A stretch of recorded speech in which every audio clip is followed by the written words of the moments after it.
স্তম্ভের মধ্যে হজ একটি।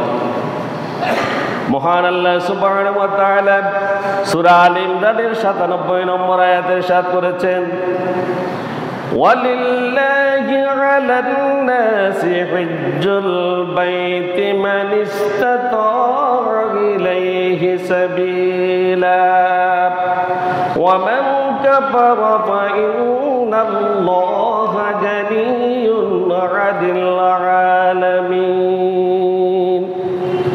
আল্লাহ সুবহানাহু ওয়া তাআলা বলছেন, ওয়ালিল্লাহি আলান নাসি হিজ্জুল বাইতি মান ইসতাতা ইলাইহি সাবিলা। আল্লাহর উদ্দেশ্যে কাবা ঘর হজ করা ওই সকল মানুষের উপর ফরজ যারা পবিত্র কাবা শরীফে যাতায়াতের সামর্থ্য রাখে। ওয়া মান কাফারা ফা ইন্নাল্লাহা গানিয়্যুন আনিল আলামিন। এই হজকে যারা অস্বীকার করে, হজকে যারা মানে না, সামর্থ্য থাকার পর হজ যারা করে না এবং হজে যারা বাধা দেয়, ওই সমস্ত লোকদেরকে আল্লাহ বলছেন, ওয়াল্লাহু গানিয়্যুন আনিল আলামিন। এই বিশ্ববাসীর কোনো মানুষের কাছে আল্লাহ তাআলা কোনো কিছুর জন্য ধর্ণা দেন না। তিনি কারো মুখাপেক্ষী নন, তার অভিমুখে সকলকেই যেতে হবে। আল্লাহ এই কথা দমকের স্বরে বলছেন যে তিনি কারো মুখাপেক্ষী নন, প্রত্যেকেই তার কাছে যেতে হবে। সুতরাং হজকে তোমরা অস্বীকার করো না, আল্লাহ এই কথাই বলছে। যাদের সামর্থ্য আছে তাদেরকে হজ করার জন্য নির্দেশ দেওয়া হয়েছে। মহান আল্লাহ পাক রব্বুল আলামিন হজ করার জন্য আহ্বান করেছেন।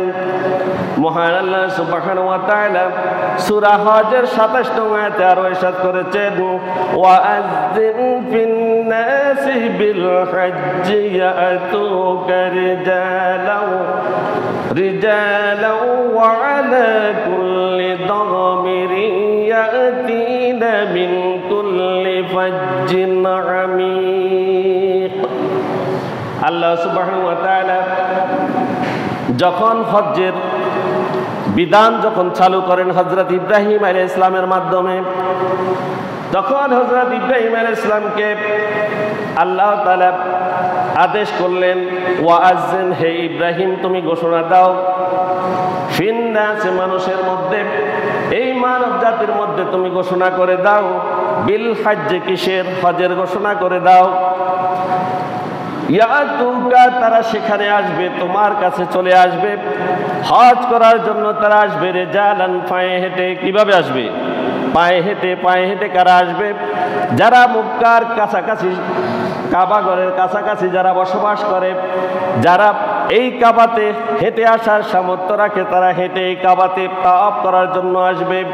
ওয়া আলা কুল্লি দামিরিন, এবং তারা দুর্বল ক্ষীণকায় ওটে চড়ে ওটে আরোহণ করে তারা হজ করার জন্য আসবে। এখানে দুর্বল ক্ষীণকায় ওট কেন ব্যবহার করা হয়েছে? বলা হয়েছে এই ওটগুলো ছিল হৃষ্টপুষ্ট, কিন্তু তারা দূর দূরান্ত থেকে যখন কাবার উদ্দেশ্যে রওনা হয়েছে, কাবা পৌঁছা পর্যন্ত ঠিক মতো ওটগুলোকে খানা পানি দিতে পারেনি। তাই তারা এই কাবা পর্যন্ত আসতে ওটগুলো ক্ষীণকায় হয়ে যায়। এজন্য আল্লাহ সুবহানাহু ওয়া তাআলা ক্ষীণকায় উট বা দুর্বল উটগুলোর কথা এখানে বলেছেন। তারা দুর্বল উটে করে তোমার কাছে এসে পৌঁছবে। ইয়াতিনা মিন কুল্লি ফাজ্জিন আমিক, ইয়াতিনা, তারা তোমার কাছে আসবে, মিন ফাজ্জিন আমিক, দূর দূরান্তের পথ থেকে, হজ করার জন্য দূর দূরান্ত থেকে আসবে। বাংলাদেশ থেকে যায় কিনা? বাংলাদেশ থেকে যায় হজ করার জন্য? এখন হজের সময় কিনা? হজের সময় কখন? আল হাজ্জু আশহুরুম মা'লুমাত, হজের সময়গুলো, মাসগুলো নির্দিষ্ট। হজের মাসগুলো কি নির্দিষ্ট? কয়টি মাস? কয় মাস? শাওয়াল, যুলকাদ, যুলহাজের প্রথম 12 দিন। কতদিন? শাওয়াল মাস পুরা, যুলকাদ, যুলহাজের প্রথম 12 দিন। আর মূল হজের কাজ শুরু হয় 8ই জিলহজ থেকে 12ই জিলহজ, এই 5 দিন, এই 5 দিন মূল হজের কাজ। আল্লাহ তাআলা বলছেন যে নির্দিষ্ট দিনগুলোতে তোমরা হজ করো, হজ তোমাদের উপরে ফরজ। হজের উদ্দেশ্য কি? হজের উদ্দেশ্যটা কি? হজের 1 নম্বর উদ্দেশ্য হলো আল্লাহকে স্মরণ করা। কি করা? আল্লাহকে স্মরণ করা। আল্লাহকে এই স্মরণের মাধ্যমে মানব জাতি তার কল্যাণ লাভ করবে, ইহকালীন কল্যাণ এবং পরকালীন মুক্তি বা কল্যাণ তারা লাভ করবে এই হজের মাধ্যমে। মহান আল্লাহ সুবহানাহু ওয়া তাআলা সূরা হজের 28 নং আয়াতে ইরশাদ করেছেন, আল্লাহ বলেছেন লিয়াশহাদু মানাফি'a লাহুম ওয়া ইয়াযকুরু ইসমাল্লাহি ফি আইয়ামিন মা'লুমাত আইয়ামিন মা'লুমাতিন আলা মা রাযাকাহুম মিন বাহিমাতিল আন'আম ফাকুলু মিনহা ওয়া আত'ইমুল বাইসাল ফাকির। আল্লাহ সুবহানাহু ওয়া তাআলা ইরশাদ করেছেন লিয়াশহাদু, যেন তারা প্রত্যক্ষ করে। কারা? কারা প্রত্যক্ষ করে? তারা যেন দেখে, যারা এই কাবাতে আসে হজ করার জন্য তারা যেন দেখে, তারা যেন দেখে, প্রত্যক্ষ করে। মানাফি'a লাহুম, তাদের জন্য আল্লাহ সুবহানাহু ওয়া তাআলা যে সকল উপকার তাদের জন্য উপকার তৈরি করে রেখেছেন সেগুলো জানা তারা স্বচক্ষে দেখে। ওয়া ইয়াযকুরু ইসমাল্লাহি, এবং তারা যাতে আল্লাহর নাম স্মরণ করতে পারে। কি করতে পারে? আল্লাহর নাম স্মরণ করতে পারে। ফি আইয়ামিন মা'লুমাত, নির্দিষ্ট মাসগুলোতে, যেই দিনগুলোতে হজ ফরজ করা হয়েছে, হজ এবং উমরা যেই দিনগুলোতে হয় এই দিনগুলোতে। আলা মা রাযাকাহুম মিন বাহিমাতিল আন'আম, আর তারা এখানে এসে কোরবানি করবে। কি করবে? কোরবানি করবে। হজের সময় কোরবানি করে কিনা? কোরবানি করা ওয়াজিব। কোরবানি করা কি? ওয়াজিব। এই হজের সময় তারা কোরবানি করবে, আর এই কোরবানি করা পশুর, এই পশুর মাংসগুলো ফাকুলু মিনহা, তারা সেখান থেকে ভক্ষণ করবে। ওই কোরবানির পশুর মাংস তারা খাবে। ওয়াতইমু, এবং তারা খাওয়াবে বায়সা, দুস্থ লোকদেরকে, অভাবী লোকদেরকে, আল ফাকির, এবং দরিদ্র লোকদেরকে তারা কি করবে? ভিক্ষুকদেরকে তারা এই কোরবানির পশুর মাংসগুলো খাওয়াবে। আল্লাহ তাআলা এই ঘোষণা দিয়েছেন হযরত ইব্রাহিম আলাইহিস সালামের মাধ্যমে। এরপর আল্লাহ বলছেন আমার ঘর তাওয়াফ করো। আল্লাহ বলেছেন সূরা হজের 29 নং আয়াতে ওয়াল ইয়াতাওয়াফু বিল বাইতিল আতিক, তাওয়াফ করো প্রাচীন গৃহের। এই বাইতুল আতিক প্রাচীন গৃহ। প্রাচীন গৃহ কোনটি? আমি অন্য আলোচনায় বলেছিলাম অন্যদিন। এই কাবাঘর কখন তৈরি করা হয়েছে? তখন হযরত আদম আলাইহিস সালামের সময়ে। এরপরে 10 বার সংস্কার হয়েছে, 10 বার সংস্কার হয়েছে।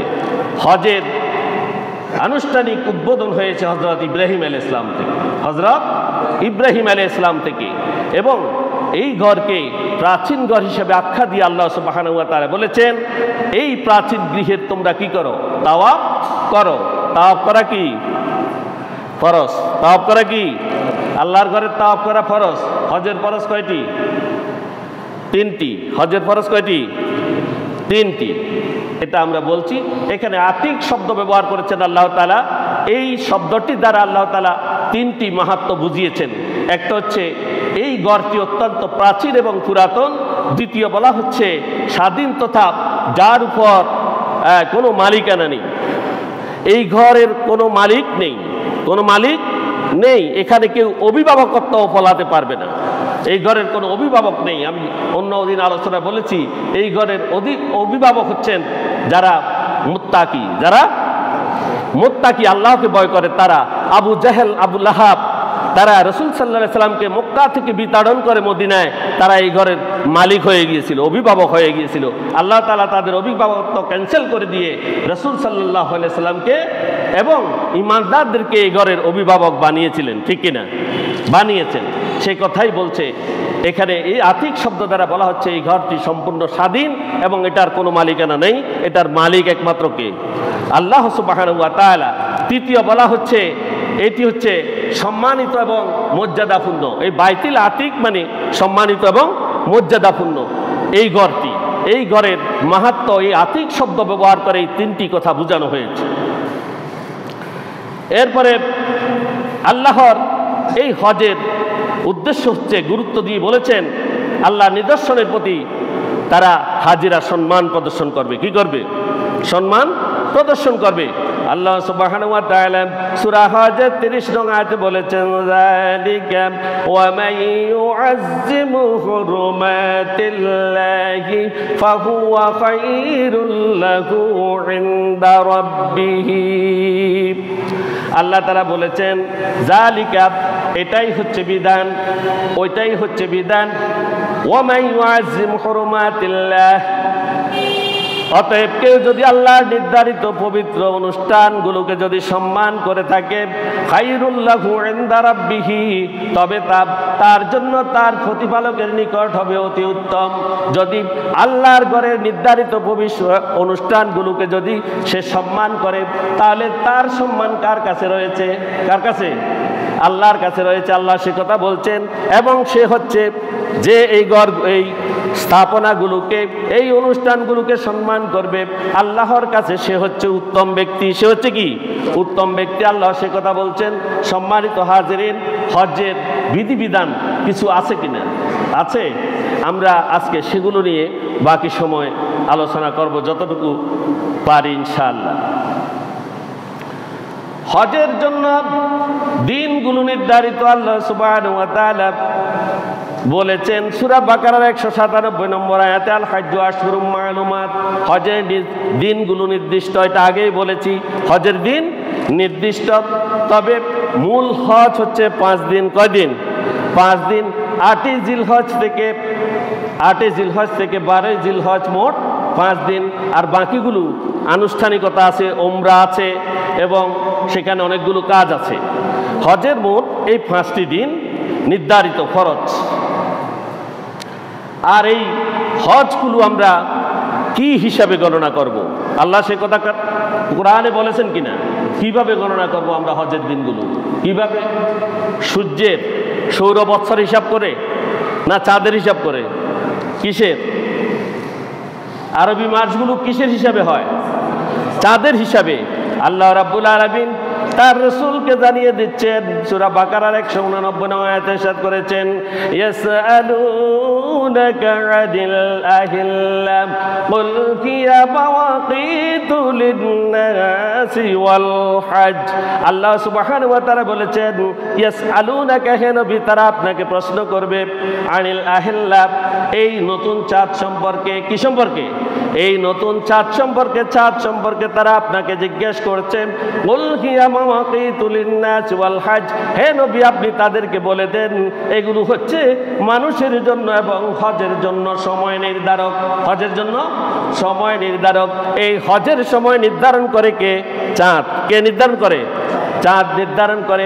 এরপরে আল্লাহ সুবহানাহু ওয়া তাআলা মানব জাতিকে বলছেন, হজের সময় যখন এসে যায়, তোমরা তোমাদের ফাতিহাগুলো সাথে করে নিয়ে নাও। হজ করার উদ্দেশ্যে যখন যাবে, বাংলাদেশ থেকে তো অনেক আনুষ্ঠানিকতা আছে, আছে কি না? আছে। অনেক প্রস্তুতি আগে কি করা, এই যে পাসপোর্ট করা, ভিসা করা, তারপরে অনেক বিষয় এখান থেকে আগে নিজেদেরকে তৈরি হতে হয়।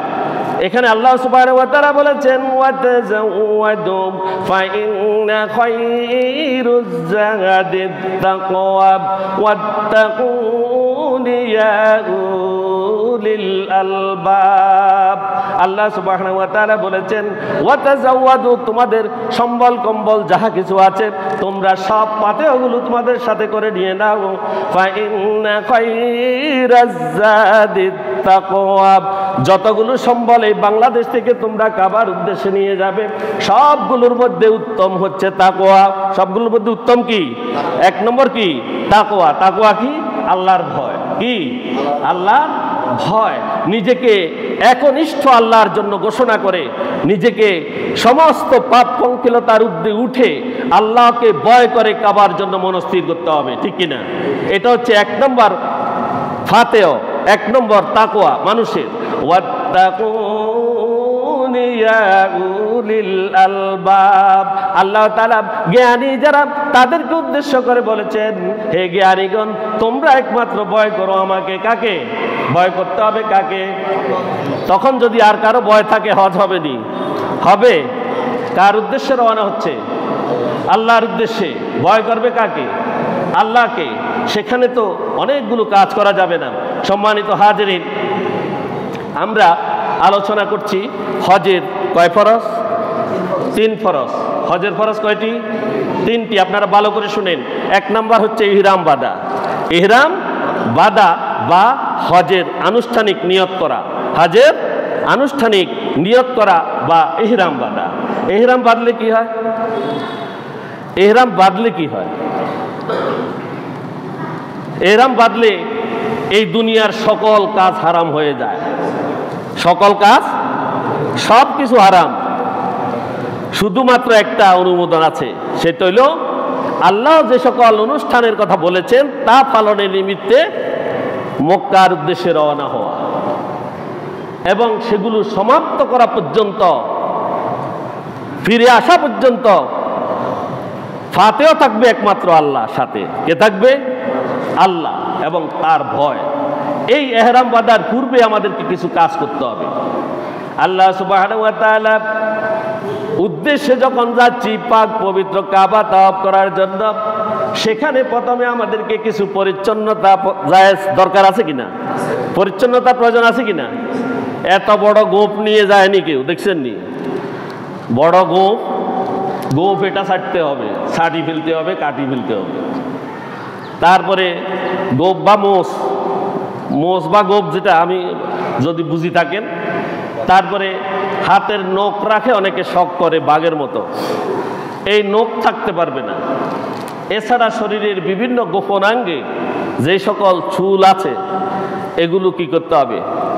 পরিষ্কার পরিচ্ছন্ন করতে হবে। তারপরে ইহরাম বাঁধার পূর্বে, এগুলো ইহরাম বাঁধার পূর্বের কাজ। ইহরামের উদ্দেশ্যে গোসল করতে হবে। কি করতে হবে? গোসল করা সুন্নাহ। পুরুষদের জন্য 2টি কাপড়। কয়টি কাপড়? একটি হচ্ছে গায়ের জামা, গায়ের চাদর, আরেকটি হচ্ছে লুঙ্গি। আরেকটি কি? এগুলা কি সেলাই করা না খোলা? খোলা। এটা সাদা রঙেরও হইতে পারে, অন্য রঙেরও হইতে পারে। এটা পুরাতনও হইতে পারে, নতুনও হইতে পারে। পুরাতন হইলে ধুয়ে মুছে পরিষ্কার করে আয়রন করে ভালোভাবে নিতে হবে। এরপরে স্যান্ডেল পরা। এখানে কাবার উদ্দেশ্যে, আল্লাহর উদ্দেশ্যে যাবে, ধনী মানুষের এখানে কোনো জায়গা নেই। এখানে সব সমান। সব কি?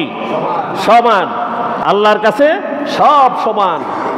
কে ধনী কে গরিব ওখানে কোনো কথা নেই।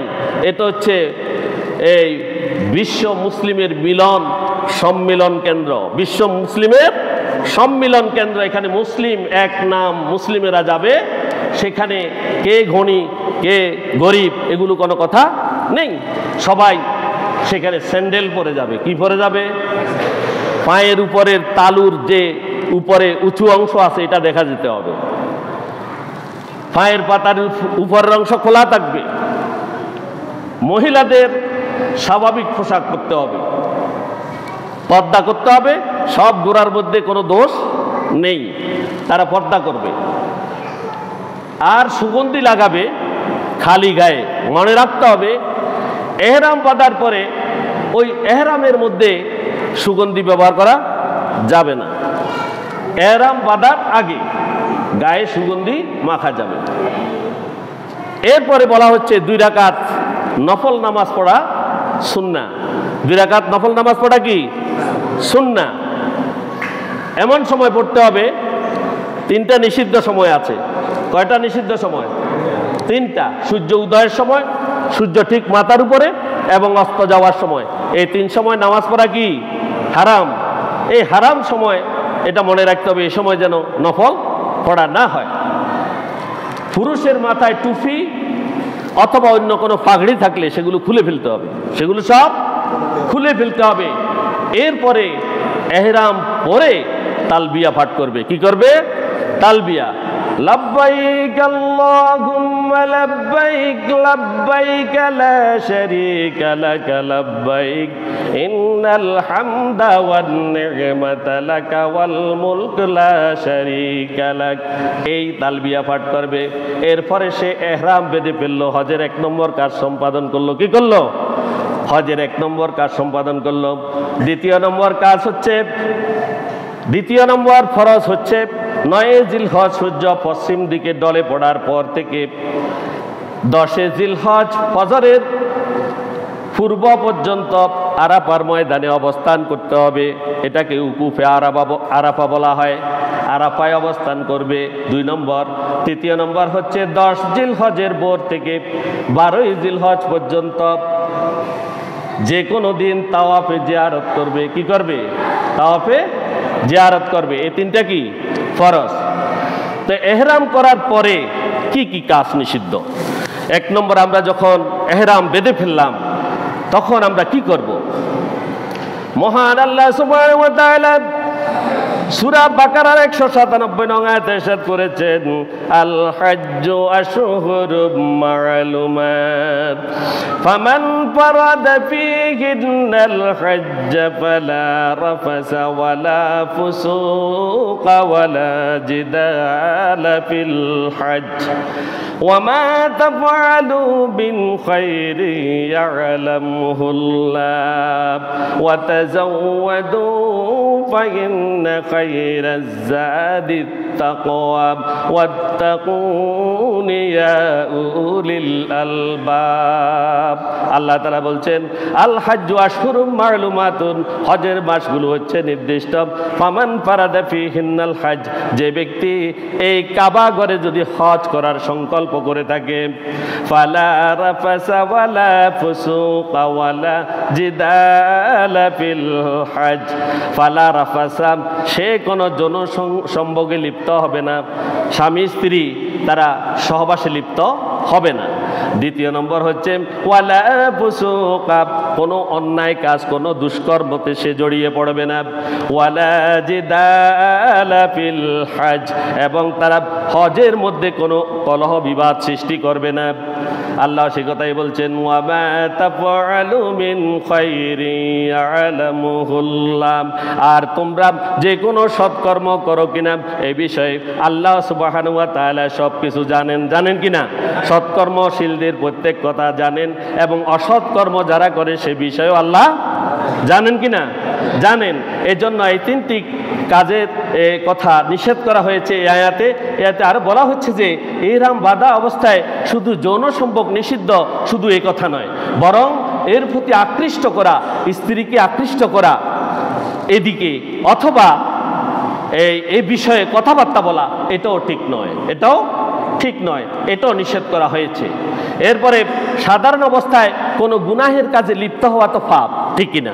সাধারণ অবস্থা আমরা এখন যে স্বাভাবিক অবস্থা আছি, এখন যদি ছোট গুনার কাজেও লিপ্ত, এটা পাপ কিনা? পাপ নয়। আর যদি এহরাম বাঁধা অবস্থায় যদি গুনাহের কাজে লিপ্ত হয়, এটা কেমন পাপ হবে? এটার মাত্রা খুব বেশি কঠিন এবং কঠোর, কঠিন এবং কঠোর। এরপরে বলা হচ্ছে এই অবস্থায়, এই এহরাম বাঁধা অবস্থায় কোনো বিবাদে লিপ্ত হওয়া যাবে না। ছোট্ট এর মধ্যে ছোট্ট একটা হচ্ছে, নিজের যে চাকর আছে ঘরের, ওই চাকরের সাথেও সে কোনো কি করতে পারবে না, তাকে দমক দিতে পারবে না, তার সাথে কোনো গরম কথা বলতে পারবে না। এই কথা আল্লাহ তাআলা এখানে ইঙ্গিত দিয়েছেন, তাফসীরকারেরা সেই কথাগুলো ব্যাখ্যা করেছেন। এরপরে আল্লাহ সুবহানাহু ওয়া তাআলা ইহরাম বাঁধা অবস্থায় স্থলভাগের কোনো প্রাণীকে শিকার করতে নিষেধ করেছেন আল্লাহ সুবহানাহু ওয়া তাআলা সূরা মায়দার ৯৬ নং আয়াতে ইরশাদ করেছেন ওয়া হুররিমা আলাইকুম সাইয়্যিদুল বাররি মা দুমতুম হুরুমান ওয়াত্তাকুল্লাহাল্লাযী ইলাইহি তুহশারুন। আল্লাহ সুবহানাহু ওয়া তাআলা বলছেন হুররিমা আলাইকুম তোমাদের উপরে হারাম করা হয়েছে সাইদুল বাররে সাইদত শিকার করা বাররে স্থলভাগের কোনো প্রাণী স্থলভাগের কোনো প্রাণী জলভাগের নয় কোন ভাগের স্থলভাগের কোনো প্রাণী শিকার করা হারাম করেছেন মাদুম তুম হুরুমাম যখন তোমরা ইহরাম অবস্থায় থাকো যখন তোমরা ইহরাম অবস্থায় থাকো তখন তোমরা স্থলভাগের কোনো প্রাণী হারাম করতে শিকার করতে পারবে না এটা তোমাদের জন্য হারাম ওয়াত্তাকুল্লাহাল্লাযী ইলাইহি তুহশারুন তোমরা ভয় করো কাকে কাকে ভয় করো আল্লাহকে ভয় করো আর যার নিকটে সমস্ত লোককে একত্রিত করা হবে কোথায় হাসরের মাঠে করা হবে কিনা এবং তাদের প্রত্যেকটি কাজের সেদিন হিসাব নিকাশ নেওয়া হবে ইহরাম বাঁধার ইহরাম যখন বাঁধবে তখন এখানে বলা হচ্ছে সমুদ্রের প্রাণীগুলো শিকার করা যাবে সমুদ্রের প্রাণী শিকার করা যাবে কারণ সমুদ্র পথে কাবাতে গেলে যাতায়াতে অনেক সময় লাগে দীর্ঘ সময় তখন মানুষের সাথে যে সম্বল আছে খাওয়ার জন্য খাবার পানীয় যেগুলো আছে এগুলো প্রায় শেষ হয়ে যায় তখন তারা সমুদ্রের প্রাণী শিকার করে খেতে পারবে এবং এগুলো সাথেও নিতে পারবে অন্যান্যদেরকেও সেগুলো কি করতে পারবে খেতে দিতে পারবে সঙ্গে নিয়ে যেতে পারবে কাফেলার সাথে যেহেতু সামুদ্রিক সফর দীর্ঘ হাতেও শেষ হয়ে যায় তাই আর সংগ্রহের জন্য তার শিকার করা অনেক ক্ষেত্রে জরুরি হয়ে যায় এবং এটাকে হালাল করা হয়েছে যারা স্থলভাগের প্রাণী শিকার করে আল্লাহর নাফরমানি করে আল্লাহ তাদেরকে কাল কিয়ামতের দিন ৪-৫ দিয়ে ঘেরাও করে জাহান্নামে নিয়ে যাবেন কোথায় জাহান্নামে নিয়ে যাবেন সে কথাই বলা হচ্ছে সুতরাং স্থলপথের কোনো প্রাণীকে কি করা যাবে না শিকার করা যাবে না এরপরে আল্লাহ সুবহানাহু ওয়া তাআলা বলছেন মানুষকে যে স্থলভাগে আমি প্রাণীগুলো দিয়েছি প্রাণীগুলো তারা সহজেই পেতে পারে এবং তারা বর্ষার আঘাতেও মারতে পারে কি করতে পারে বর্ষা দিয়েও মারতে পারে হাত দিয়েও তারা ধরতে পারে অনেক প্রাণীকে সেগুলোকে তারা শিকার করতে পারবে না এটা তাদের জন্য আমি পরীক্ষা হিসেবে দিয়েছি এই পরীক্ষায় যে উত্তীর্ণ হবে না তাকে আমার কাছেই আসতে হবে কিনা আল্লাহ বলছেন ইয়া আইয়ুহাল্লাযীনা আমানু লা ইয়াবলুওয়ান্নাকুমুল্লাহু বিশাইইম মিনাস সাইদি তানালুহু আইদিকুম ওয়া রিমাহুকুম ওয়া লিয়া'লামাল্লাহু মান ইয়াখাফুহু বিল গায়ব আল্লাহ সুবহানাহু ওয়া তাআলা বলছেন ইয়া আইয়ুহাল্লাযীনা আমানু তোমরা যারা ঈমানের দাবি করছো ঈমানদারেরা লা ইয়াবলুওয়ান্নাকুম আল্লাহ তোমাদেরকে অবশ্যই পরীক্ষা করছেন তোমরা যারা হজে যাচ্ছ তোমাদেরকে আল্লাহ পরীক্ষা করছেন কি করছেন পরীক্ষা করছেন বেশাইইন কিছু জিনিস দিয়ে মিনাস সাইদে শিকারের থেকে কিছু প্রাণী দিয়ে তানালুহু যা তোমাদের নাগালে আসে যেগুলো তোমরা ধরতে পারো আইদিয়াকুম তোমাদের হাত দ্বারা যেগুলো তোমাদের হাত দ্বারা ধরতে পারো সেই সকল প্রাণীগুলো আল্লাহ সুবহানাহু ওয়া তাআলা তোমাদের সামনে দিয়ে তোমাদেরকে পরীক্ষা করছেন ওয়া রিমাহুকুম লিয়া'লামাল্লাহ এবং তোমাদের সামনে আরো সুযোগ করে দিয়েছেন বর্ষা দ্বারা তোমরা কিছু প্রাণীকে হত্যা করতে পারো আর যদি এগুলো করো যাতে করে আল্লাহ এটা জেনে নিতে পারেন কে তাকে না দেখে ভয় করে বর্ষা দিয়েও তারা হত্যা করে না কোনো প্রাণীকে আবার তারা কি করে না কোনো প্রাণীকে যেগুলো হাতের নাগালে পায় তাদেরকে তারা হত্যা করে না এই বর্ষা দিয়ে হত্যা এবং হাতের নাগালে কোনো প্রাণীকে পেয়ে হত্যা করা হাজিদের জন্য এটা নিষিদ্ধ আল্লাহ তাআলার পরীক্ষা আল্লাহ সুবহানাহু ওয়া তাআলা হজের দ্বিতীয় ফরজ হচ্ছে আরাফার ময়দানে অবস্থান করা কি করা আরাফার ময়দানে অবস্থান করা। আল্লাহ সুবহানাহু ওয়া তাআলা সূরা বাকারার 199 নং আয়াতে ইরশাদ করেছেন, সুম্মা আফিদু মিন হাইসু আফাদান নাস। আল্লাহ তাআলা বলেছেন, অতঃপর যেখান থেকে অন্য সকল মানুষ প্রত্যাবর্তন করে সেখান হতে তোমরাও প্রত্যাবর্তন করো। অর্থাৎ আরাফার ময়দানে তোমরা কি করো? ফিরে যাও এবং সেখানে তোমরা অবস্থান করো। আর হজের 3 নম্বর ফরজ হচ্ছে কাবাগর তাওয়াফ করা। কি করা? কাবাগর তাওয়াফ করা।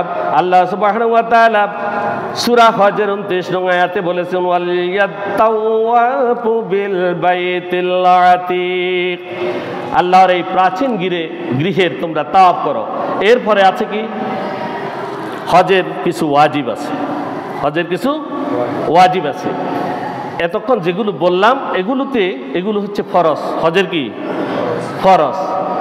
এগুলোর যদি কোনো ত্রুটি দেখা দেয় তাহলে কি করতে হবে? হজ হবে নি।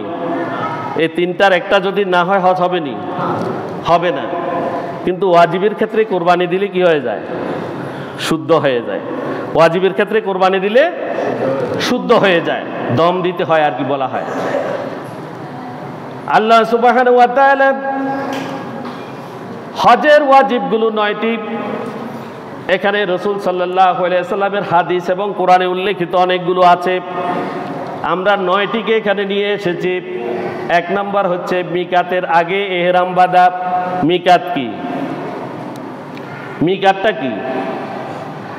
মিকাত হচ্ছে ইহরাম বাঁধার স্থান। মিকাত কি? ইহরাম বাঁধার স্থান। এই ইহরাম বাংলাদেশিরা কোথায় বাঁধবে? আমাদের জন্য হচ্ছে ইয়ালামলাম পাহাড়। আমাদের জন্য হচ্ছে কি? ইয়ালামলাম পাহাড়। বাংলাদেশের হাজিদের জন্য মিকাত হচ্ছে ইয়ালামলাম পাহাড়। কিন্তু বিমানে করে যাওয়ার সময় ইয়ালামলাম পাহাড় কোথায় বলতে পারবে নি? পারবে না। এই জন্য আমাদেরকে কোথায় বাঁধতে হবে? কোথায়? বাংলাদেশ বিমানবন্দরে। বাংলাদেশ বিমানবন্দরেই ইহরাম বেঁধে ফেলতে হবে। এটা বাংলাদেশের হাজিদের জন্য। মিকাতের আগেই ইহরাম বেঁধে ফেলতে হবে। এরপরে 2 নম্বর হচ্ছে সূর্যাস্ত পর্যন্ত উকুফে আরাফা, সূর্য ডুবার পর পর্যন্ত থাকতে হবে। আগে যদি চলে যায় তাহলে কি হবে? এটা যদি সে স্থান ত্যাগ করে তাহলে ওয়াজিব তরক হয়ে যায়। ওয়াজিব তরক হয়ে যায়। এই জন্য তাকে কোরবানি করতে হবে। হজ কয় প্রকার? হজ হচ্ছে 3 প্রকার। কয় প্রকার? 3 প্রকার। হজ্জে কিরান, হজ্জে তামাত্তু, আর একটা কি? হজ্জে ইফরাদ। হজ্জে ইফরাদ। হজ্জে কিরান এগুলোর আলাদা আলাদা নাম দিয়েছে এই জন্য। হজ্জে কিরান যারা করেন তারা একটি ইহরামে 2টি হজ করেন। একটা উমরা আর একটি হজ। একটি উমরা আর একটি হজ। তারা যদি ইহরাম বাংলাদেশে বাঁধেন, হজ সমাপ্ত হওয়া পর্যন্ত 10 তারিখে হালাল হওয়ার আগ পর্যন্ত কোনো অবস্থাতে ইহরাম খুলবেন না কিরান হজকারীরা। আর তামাত্তু হজকারীরা তারা বাংলাদেশের এখান থেকে ইহরাম বাঁধবেন এবং সেখানে গিয়ে উমরা শেষ করে তারা হালাল হয়ে যাবেন। এরপরে 8 জিলহজ আবার পুনরায় হজের জন্য ইহরাম বাঁধবেন। এটা হচ্ছে কাদের জন্য? যারা তামাত্তু হজ করেন। আর হজ্জে ইফরাদ যারা করেন তারা উমরা করেন না, শুধুমাত্র তারা হজ করেন। 8 থেকে 12 জিলহজ পর্যন্ত এক ইহরামে তারা হজ সম্পন্ন করেন। যদি কেউ আগে চলে যান তাহলে তারা অন্য হাজিরা উমরা করে এসে হালাল হয়ে ইহরাম বাঁধা পর্যন্ত তারা সেখানে অবস্থান করতে হবে। এই হলো যে আপনার ইহরামের 3য় কথা। কিরান বা তামাত্তু হজ আদায়কারী ব্যক্তির জন্য তারা 2 জনে কি করবে? কোরবানি করবে। কি করবে? কোরবানি করবে।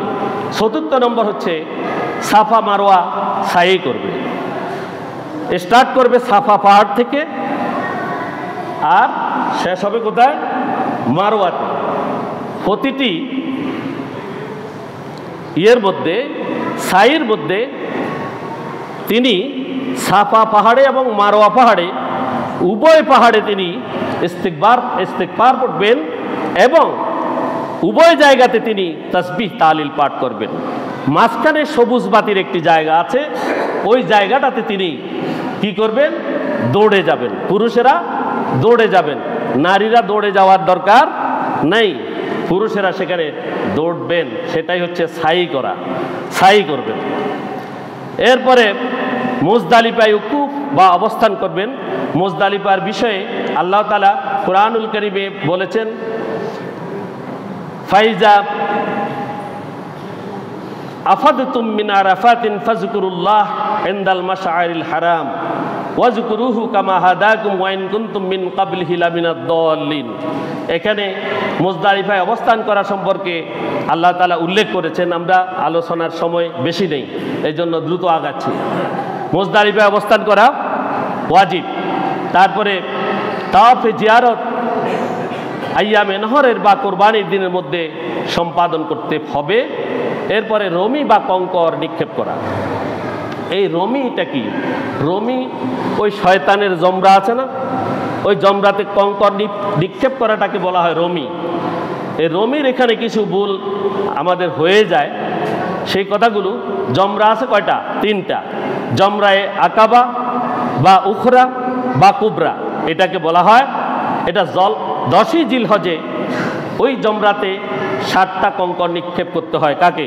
শয়তানকে। কঙ্করগুলো কি বড় বড়? কিরকম? বড় পাথর, বড় ইটা, বড় পাথর না। এই কঙ্করগুলো 2 আঙ্গুল দিয়ে ধরবে। কয় আঙ্গুল দিয়ে? একটা বৃদ্ধ আঙ্গুল আর একটা কি শাহাদাত আঙ্গুল। আর কঙ্করটার এত ছোট হবে, এটা সোলার পরিমাণ অথবা খেজুরের বিচির পরিমাণ, এরকম হতে হবে। আবার কোনো পাথরকে ভেঙে ছোট টুকরা করা, সেটাও মাকরু। সেটাও কি মাকরু। আর কোথায় গিয়ে কঙ্করটা নিক্ষেপ করবে? কোথায় গিয়ে কঙ্কর নিক্ষেপ করবে? শয়তানের একদম কাছাকাছি গিয়ে। এখানে মনে রাখতে হবে 5 হাত, কমপক্ষে 5 হাত দূরত্ব থাকবে। কত হাত? 5 হাত দূর থেকে নিক্ষেপ করবে।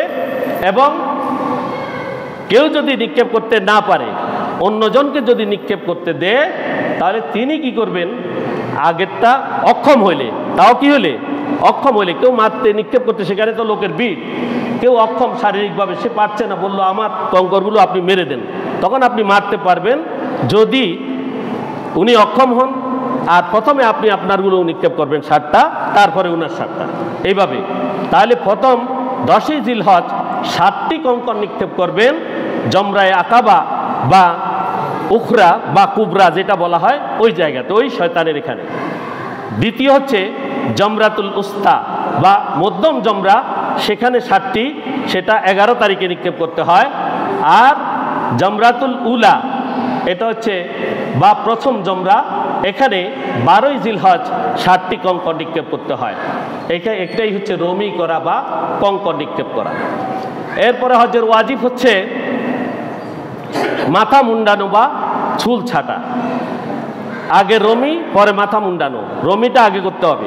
শয়তানকে নিক্ষেপ করার পরে আসি কি করবে? মাথা মুন্ডাবে, আগে মুন্ডাবে না। এরপরে মিকাতের বাইরের লোকদের জন্য তাওয়াফে সদর বা বিদায়ী তাওয়াফ করা, মিনাতে অবস্থান করা।